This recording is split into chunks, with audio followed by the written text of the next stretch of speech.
All right, so I'm gonna show you two things real quick here to do in lieu of stretching your hamstrings. And I know I've talked about this quite a bit, but there's a lot to static stretching that I think is a little bit misrepresented.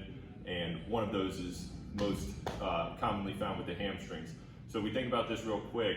If we're constantly doing something and not getting a positive return on it, we're either doing that thing wrong or we're just doing the wrong thing altogether. And I stretch all the time, but my hamstrings are tight crowd. This speaks to you more than anything else. So humor me if nothing else, but I got two things for you that I want you to try next time that you are going into your hamstring stretch routine.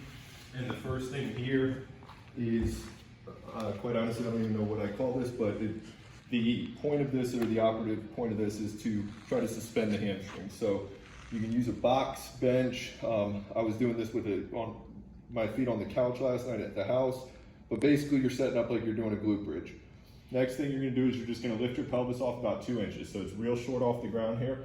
And when you get into this position, you should feel a little bit of tension on the hamstrings, and we should feel pretty much suspended here. So from here, the next thing that I'm gonna do is add anterior and posterior tilting to the pelvis. So I'm still suspended off the ground, I'm pulling into anterior tilt. Now I'm going back down into posterior tilt, and we would work this for anywhere from 30 to 60 seconds. This is not necessary, but I also found that adding a Theragun into the mix here is also a nice little addition. So you would set up the exact same way, go through your pelvic rotations, and then now we would just do it with a little bit of a Theragun stimulus as well.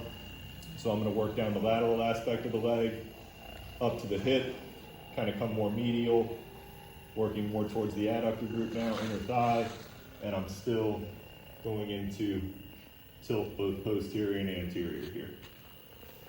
So the second one here is going to be some hamstring circles or some hip circles, and I've shared this one before. This is one that I actually got from my guy Tim Kelly here. But for this, you're gonna take a light resistance band, so like a red or an orange, and then we're gonna hook right around the ankle.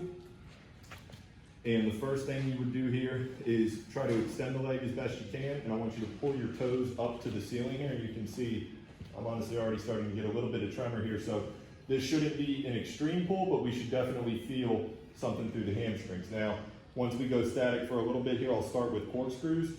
So I just think about a top on the bottom of my foot, and somebody is just rotating that top left to right, moving through the hip here.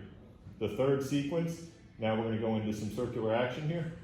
So keeping that toe pulled high, and now we're just gonna work short, small circles, clockwise, counterclockwise. Get into some bigger circles. Same thing, both directions. You can spend anywhere from 15 to 30 seconds on each of these sequences. And then the last one, you're gonna pull the toe back down to the shin, and we're just gonna work some slight pump action. So very short and sweet. We should just feel the hamstring catch, release, catch, release. And all in all, you probably spend about 2 to 3 minutes